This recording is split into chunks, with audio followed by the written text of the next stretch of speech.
Que va devenir le fort de Vaujours en Seine-et-Marne, un voisin de plus en plus inquiétant et encombrant? Cet ancien site militaire de 45 hectares est radioactif, 10 à 20 fois supérieur à la normale selon l'autorité de sûreté nucléaire. Alexandra Marie avec Mathieu Caillot. Derrière ces grilles, il faut se représenter une quarantaine d'années d'expérimentation.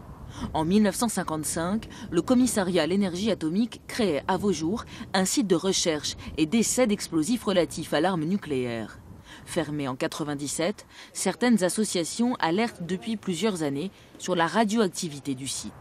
Après une pétition et 80 000 signatures, le 25 février dernier, l'Agence de sûreté nucléaire demandait à plusieurs organismes de procéder à des mesures. Résultat, 2 points précis sont détectés, dont un 10 à 20 fois supérieur à la normale. Ces mesures étaient extrêmement ponctuelles puisqu'elles ont été réalisées en 2 points d'un bâtiment sur un site qui comporte une centaine de bâtiments et qui fait plus de 30 hectares.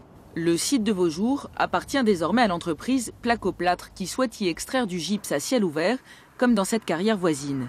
Aujourd'hui, la société veut rassurer et propose un suivi permanent par des bureaux d'études privés avec des comptes rendus réguliers auprès de l'Agence de sûreté nucléaire. On verra ce qu'on trouvera. Aujourd'hui, on n'a jamais dit qu'on ne trouverait rien.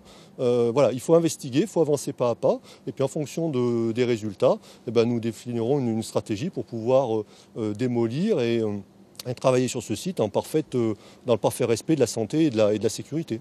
Une réponse qui ne satisfait pas ce représentant associatif car il dénonce un manque de transparence sur l'ensemble du dossier.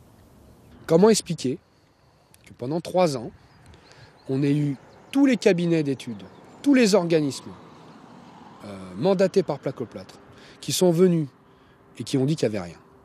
Là, nous, on s'interroge parce que nous, on est venus sur le site en 2 heures. On a trouvé 2 zones de contamination. Selon l'Agence régionale de santé, il n'y aurait pas de risque sanitaire pour les riverains. Une affirmation basée sur une étude conduite auprès des anciens salariés du commissariat à l'énergie atomique. Cependant, certaines associations demandent une nouvelle étude épidémiologique et l'arrêt des projets en cours.